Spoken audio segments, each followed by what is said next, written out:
Shalom les amis, que Dieu...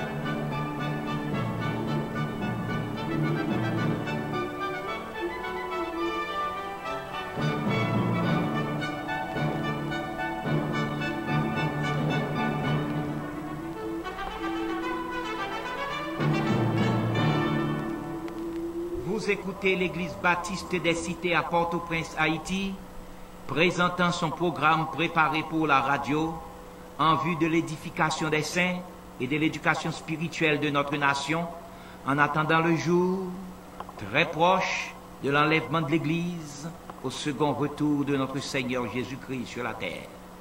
Dans un instant, nous allons vous présenter notre message par lequel nous vous indiquerons les choses à faire pour être agréable à Dieu.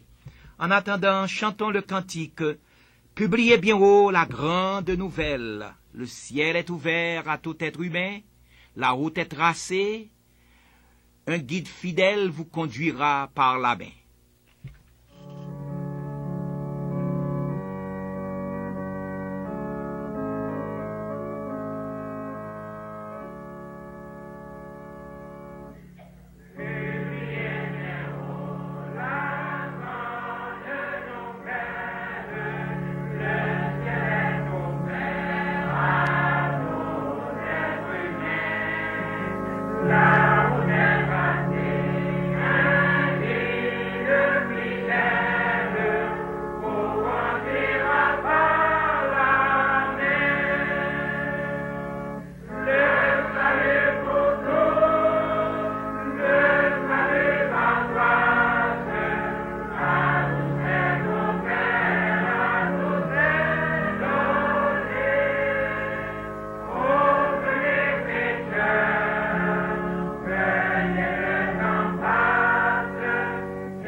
Et maintenant, prions Dieu ensemble, chers amis.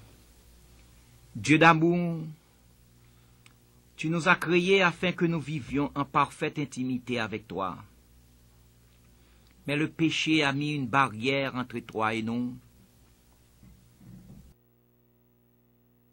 Nous te remercions pour Jésus-Christ qui est notre médiateur entre toi et nous, et par lequel nous faisons monter vers toi notre humble prière à présent. Tu sais combien nombreux sont ceux qui veulent vivre d'une manière qui te soit agréable. Aujourd'hui, nous allons leur indiquer ce qu'il faut faire. C'est ton esprit qui nous a inspirés. Donne-nous la joie de voir que notre message du jour tombe dans des cœurs où il peut porter du fruit en grand nombre à ta gloire. Mets ton sceau sur notre ministère à la radio, en attirant beaucoup d'âmes à Jésus-Christ par les messages que tu nous inspires. Nous te remercions et te donnons gloire par Jésus-Christ, notre Sauveur, ton Fils bien-aimé. Amen. Chantons le cantique « Messager du grand roi », proclamons avec foi la joyeuse nouvelle de la vie éternelle. Annonçons aux pécheurs l'amour du Dieu Sauveur, montrons la croix du Rédempteur.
Laissez-nous vous faire la lecture d'une portion de la parole de Dieu dans l'Épître aux Hébreux.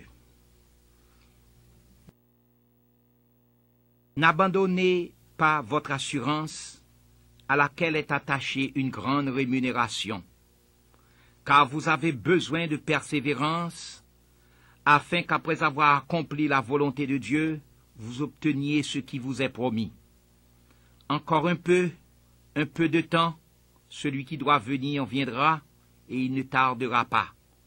Et mon juste vivra par la foi. Mais s'il se retire, mon âme ne prend pas plaisir en lui. Nous ne sommes pas de ceux qui se retirent pour se perdre, mais de ceux qui ont la foi pour sauver leur âme. Or, la foi est une ferme assurance des choses qu'on espère, une démonstration de celles qu'on ne voit pas. Pour l'avoir possédée, les anciens ont obtenu un témoignage favorable. C'est par la foi que nous reconnaissons que le monde a été formé par la parole de Dieu, en sorte que ce qu'on voit n'a pas été fait de choses visibles. C'est par la foi qu'Abel offrit à Dieu un sacrifice plus excellent que celui de Caïn.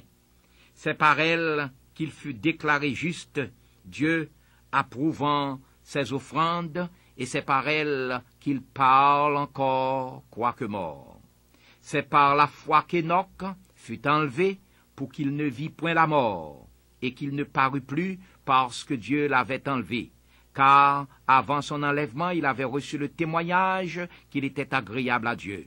Or, sans la foi, il est impossible d'être agréable à Dieu, car il faut que celui qui s'approche de Dieu croie que Dieu existe et qu'il est le rémunérateur de ceux qui le cherchent. Chers amis, l'auteur de l'Épître aux Hébreux rend témoignage qu'Enoch était agréable à Dieu, ce qui veut dire que la vie d'Enoch plaisait à Dieu. Je suis 100% certain que vous aimeriez aussi être agréable à Dieu, et que votre problème est le moyen d'y arriver. C'est pourquoi nous allons considérer 7 choses à faire pour être agréable à Dieu. La première chose nécessaire à tous ceux qui veulent être agréables à Dieu, c'est la foi en Dieu. La Bible dit, sans la foi, il est impossible de lui être agréable, car il faut que celui qui s'approche de Dieu croit que Dieu existe et qu'il est le rémunérateur de ceux qui le cherchent. On doit d'abord croire à l'existence de Dieu, et l'on doit aussi avoir la conviction que Dieu récompense ceux qui l'invoquent de tout leur cœur. Pour avoir la foi, il faut prêter attentivement l'oreille à la parole de Dieu, car il est écrit que la foi vient de ce qu'on entend, et ce qu'on entend vient de la parole de Christ. En d'autres termes, la foi naît du message de l'évangile de Jésus-Christ que l'on reçoit. Cependant, il ne s'agit pas simplement d'avoir la foi. Il faut que la foi soit active, qu'elle produise des actes qui prouvent qu'elle est vivante. Car Jacques dit, la foi sans les œuvres est morte. L'œuvre de la foi vivante, c'est l'acceptation et la confession du Seigneur Jésus comme son sauveur personnel. C'est dans ce sens que Jean dit, l'œuvre de Dieu, c'est que vous croyez en celui qui l'a envoyé. La foi qui naît de l'attention prêtée à la prédication de l'Évangile est puissante pour nous rendre agréables à Dieu parce qu'elle nous fait trouver le salut en Jésus-Christ. La 5e chose qui doit faire partie intégrante de la vie de celui qui veut être agréable à Dieu, c'est l'obéissance à la parole de Dieu. Il n'y a rien que Dieu apprécie plus que cela. C'est pourquoi, lorsque Saül, ayant refusé d'obéir à l'ordre de Dieu, crut se racheter en offrant des holocaustes avec des bêtes dévouées par interdit, le prophète Samuel lui dit, selon le premier livre de Samuel au chapitre 15, verset 22, « Voici, l'obéissance vaut mieux que les sacrifices, et l'observation de sa parole vaut mieux que la graisse des béliers. » La parole de Dieu, chers amis, c'est Dieu lui-même. Celui qui n'obéit pas à la parole de Dieu telle qu'elle est, rejette Dieu. Un tel individu ne peut pas s'attendre à être trouvé agréable aux yeux de Dieu. Il est facile donc de comprendre ces paroles de l'auteur du psaume 119. Heureux ceux qui gardent ses préceptes. Tu as prescrit tes ordonnances pour qu'on les observe avec soin. Puissent mes actions être bien réglées afin que je garde tes statuts. L'obéissance à la parole de Dieu doit caractériser la vie de ceux qui veulent plaire à Dieu. La 6e chose maintenant à faire, c'est de se mettre au service de l'Évangile. Je ne sais qui a dit que l'on est sauvé pour servir. Rien n'est plus vrai. Celui qui veut plaire à Dieu doit être au service de l'Évangile. Cela ne veut pas dire que l'on ne doit faire autre chose que prêcher l'Évangile. Certes non. Cela veut plutôt dire que quelles que soient les activités de celui qui veut être agréable à Dieu, il est dans l'obligation morale de faire connaître autour de lui le Seigneur Jésus par tous les moyens à sa disposition. Et quant à ceux qui sont dans le ministère évangélique, la vie active de Paul au service de l'Évangile doit être un stimulant pour eux.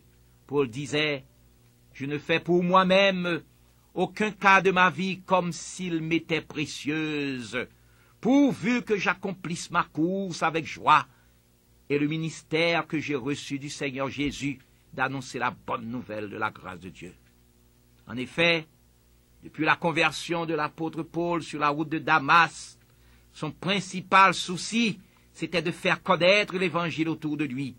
Il dit, « Fréquemment en voyage, j'ai été en péril sur les fleuves, en péril de la part des brigands, en péril de la part de ceux de ma nation, en péril de la part des païens, en péril dans les villes, en péril dans les déserts, en péril sur la mer, en péril parmi les faux frères.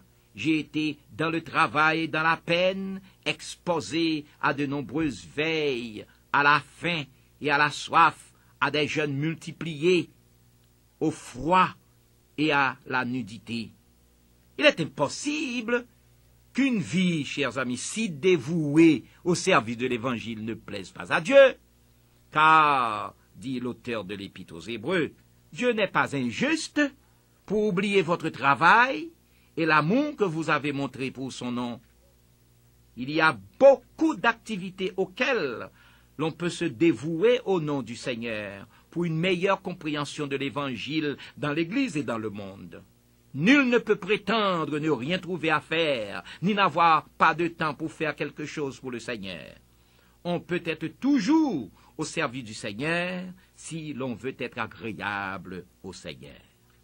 Enfin, 7e, celui qui veut être agréable au Seigneur doit être persévérant dans la foi, travaillant chaque jour à son salut, dans la crainte et le tremblement, afin de tenir ferme jusqu'à la fin.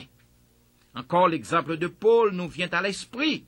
Il dit à Timothée, « J'ai combattu le bon combat, j'ai achevé la course, j'ai gardé la foi. » Une telle déclaration suppose une vie sans faux pas spirituel, sans compromission avec le monde, une vie de soumission à la volonté de Dieu et de dévotion à l'évangile de Jésus-Christ et d'acceptation des épreuves de la vie qui sont souvent des tests de notre foi en Dieu.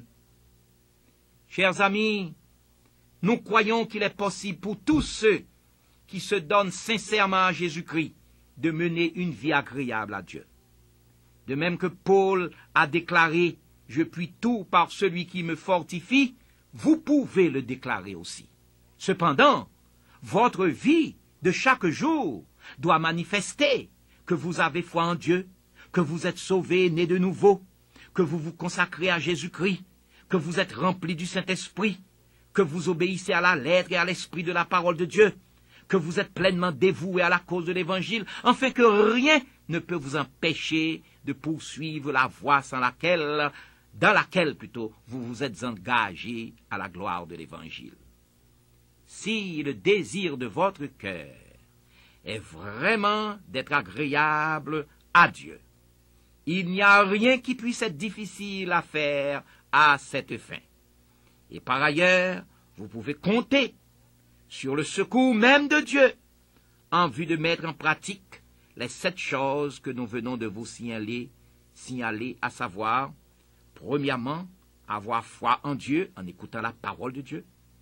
Deuxièmement, accepter l'Évangile pour votre salut éternel. Troisièmement, vous consacrer totalement à Dieu en abandonnant le monde. Quatrièmement, rechercher la plénitude du Saint-Esprit par une vie de sainteté. Cinquièmement, obéir à la parole de Dieu en la pratiquant. Sixièmement, vous mettre au service de l'Évangile pour faire connaître le Seigneur Jésus. Et enfin, septièmement, persévérer dans la foi en Jésus-Christ. Qu'il en soit ainsi pour vous. Et pour terminer notre service, nous allons chanter le cantique « Jésus, ta sainte présence est la source du bonheur. Dans la joie et la souffrance, elle est le repos du cœur. »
Notre émission, chers amis, arrive à son terme. Avant de nous retirer de l'air, nous voulons vous remercier d'avoir gardé l'écoute jusqu'à ce moment.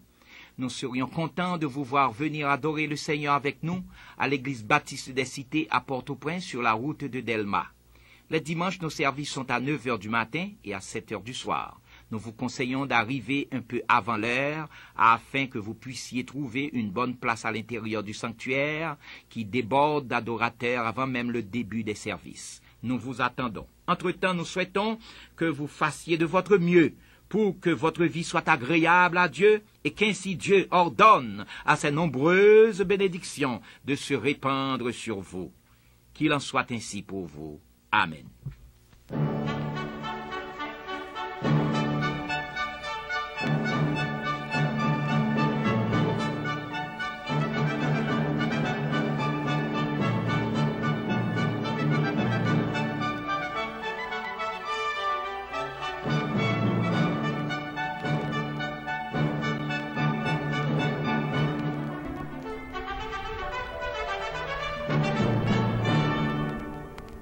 Shalom les amis, que Dieu vous bénisse. C'est un réel plaisir pour moi de vous retrouver. Nous voilà arrivés à la fin de la journée. Dieu nous a protégés. Dieu t'a fait du bien. Dieu t'a protégé. Il t'a accordé sa grâce divine. Psaume le chapitre 34, le verset 7 nous dit: l'ange de l'Éternel campe autour de ceux qui le craignent et il les arrache au danger. L'ange de l'Éternel a campé tout autour de toi tout au long de cette journée. Tu étais sorti faire des courses, tu étais sorti faire des démarches, tu étais sorti aller au travail, tu es allé au travail, tu as amené les enfants à l'école. Tu as passé une journée remplie de grâce et de bénédiction. Dieu t'a protégé et il a envoyé son ange pour te garder dans toutes tes voies. Te voilà le soir rentré en paix, en bonne santé dans ta maison. Revoilà encore tes enfants qui viennent te serrer dans le bras, ton mari, ta femme, que tu partages de moments précieux dans la demeure que Dieu vous a donnée. N'est-ce pas une grâce de la part du Seigneur? Je voudrais que ensemble nous puissions être reconnaissants pour cela. C'est Dieu qui a envoyé son ange. Selon Psaume chapitre 34, le verset 7, cet ange a veillé sur la vie de tes enfants. Ils étaient partis à la garderie, ils étaient partis à l'école, mais Dieu les a protégés. Je voudrais t'inviter à dire merci à Dieu. Seigneur, nous te disons merci. Merci pour la grâce que tu nous as accordée. Merci pour ton ange qui nous a protégés sur le chemin, sur la route. Nous avons pris de véhicules, nous avons pris de bus, de transports en commun, mais ton ange ne nous a pas quittés. Cet ange a veillé sur nos femmes, sur nos maris, sur nos enfants. Nous voulons te rendre grâce. Nous voulons te bénir car tu as été fidèle à ta parole dans le nom de Jésus-Christ.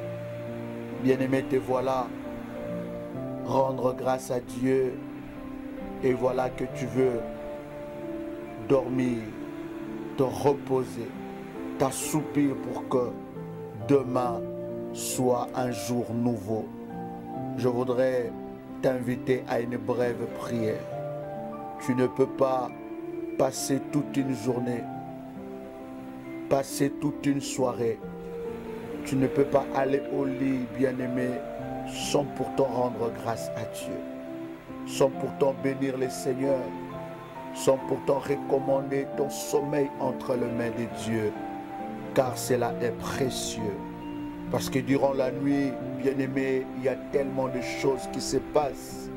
Durant la nuit, tu as besoin de l'assistance, de la grâce de Dieu.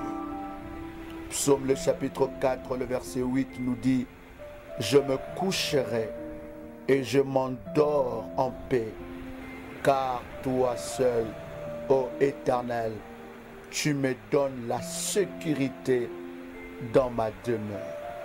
L'Éternel te donne la sécurité, l'Éternel te donne la paix, l'Éternel te donne la sûreté. Psaume chapitre 3, le verset 5. Je me couche et je m'endors et je me réveille car l'Éternel est mon soutien. Le Seigneur sera ton soutien toute cette nuit que tu vas dormir. Tu ne dormiras pas seul, mais tu dormiras avec confiance que l'Éternel Dieu enverra ses anges pour te protéger, pour te garder, pour te préserver, pour veiller sur ta maison, veiller sur ta famille. Tu seras couvert par l'amour de Dieu, car cela est une certitude. Il est ton soutien, Il sera ton soutien pendant la nuit. Psaume le chapitre 16, le verset 8. J'ai constamment l'Éternel sous mes yeux.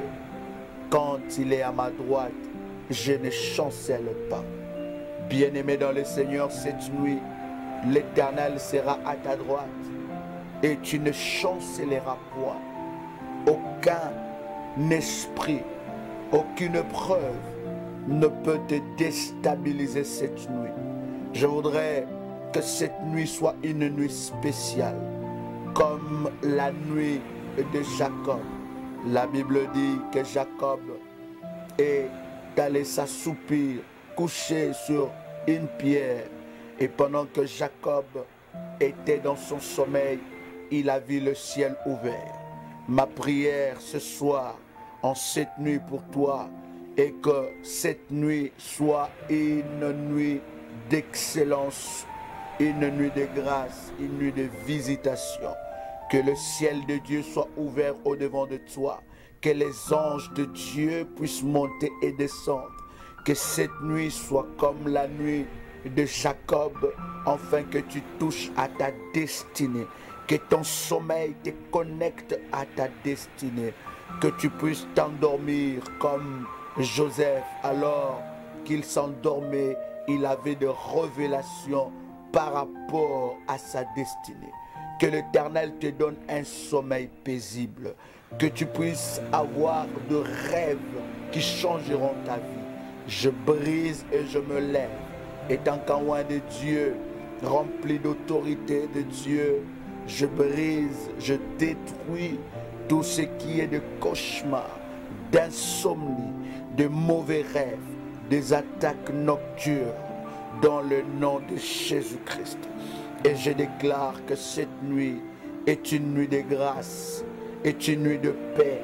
Tu t'endormiras et tu te reposeras. Tu te leveras le matin en pleine forme.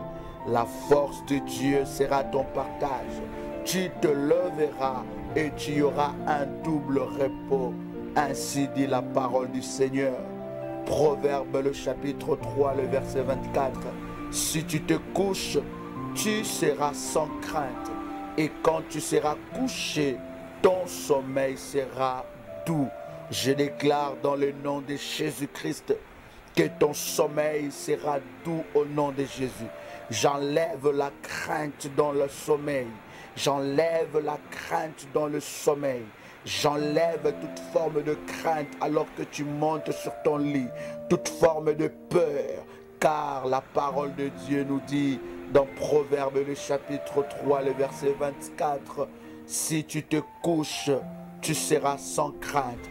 Et quand tu seras couché, ton sommeil sera doux. Je déclare que ton sommeil est doux et que ton sommeil te connectera à ta destinée.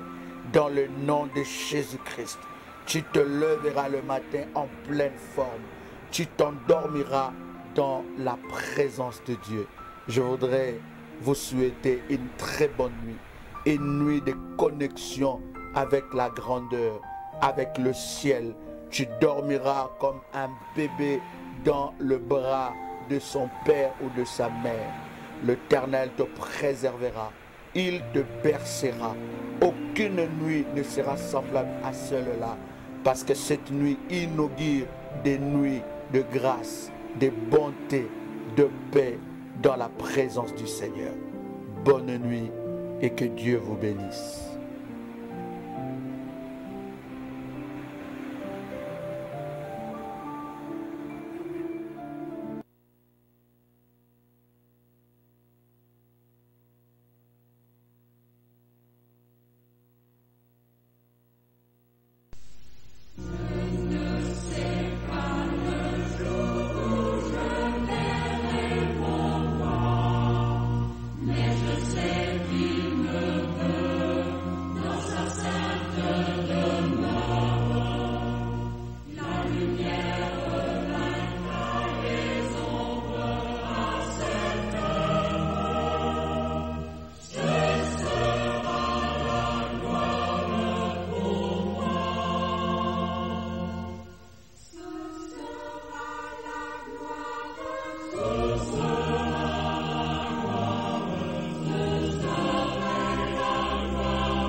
sont les accords des hymnes angéliques. Maître, c'est que joignant ma voix au saint cantique, bientôt j'adorerai comme eux. Bientôt j'adorerai comme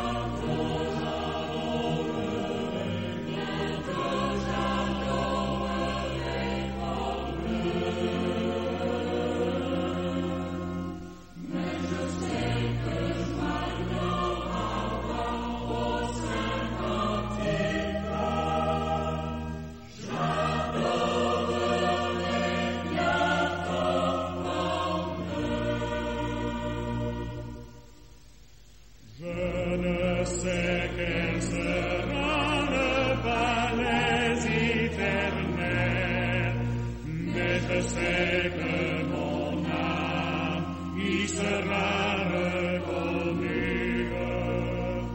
Un regard de Jésus sera ma bienvenue. Pour moi sera le ciel. Pour moi s'ouvre le ciel. Pour moi s'ouvre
Psaume 103 de David. Mon âme, bénis l'Éternel. Que tout en moi bénisse son saint nom. Mon âme, bénis l'Éternel et n'oublie aucun de ses bienfaits. C'est lui qui pardonne toutes tes fautes, qui guérit toutes tes maladies, qui rachète ta vie du gouffre, qui te couronne de bienveillance et de compassion, qui rassasie de bien ta vieillesse, qui te fait rajeunir comme l'aigle. L'Éternel fait justice, il fait droit à tous les opprimés. Il a fait connaître ses voies à Moïse, ses hauts faits aux fils d'Israël. L'Éternel est compatissant et il fait grâce. Il est lent à la colère et riche en bienveillance. Il ne conteste pas sans cesse, il ne garde pas sa colère à toujours. Il ne nous traite pas selon nos péchés et ne nous rétribue pas selon nos fautes. Mais autant les cieux sont élevés au-dessus de la terre, autant sa bienveillance est efficace pour ceux qui le craignent. Autant l'Orient est éloigné de l'Occident, autant il éloigne de nous nos offenses. Comme un père a compassion de ses fils, l'Éternel a compassion de ceux qui le craignent. Car il sait de quoi nous sommes formés, il se souvient que nous sommes poussière. L'homme, ses jours sont comme l'herbe, il fleurit comme la fleur des champs. Lorsqu'un vent passe sur elle, elle n'est plus, et le lieu qu'elle occupait ne la reconnaît plus. Mais la bienveillance de l'Éternel dure d'éternité en éternité pour ceux qui le craignent, et sa justice pour les fils de leurs fils, pour ceux qui gardent son alliance et se souviennent de ses préceptes afin de les accomplir. L'Éternel a établi son trône dans les cieux, et son règne domine sur toutes choses. Bénissez l'Éternel, vous ses anges, qui êtes puissants en force et qui exécutez sa parole, en obéissant à la voix de sa parole. Bénissez l'Éternel, vous toutes ses armées, qui êtes à son service et qui faites sa volonté. Bénissez l'Éternel, vous toutes ses œuvres, dans tous les lieux où il domine. Mon âme bénit l'Éternel.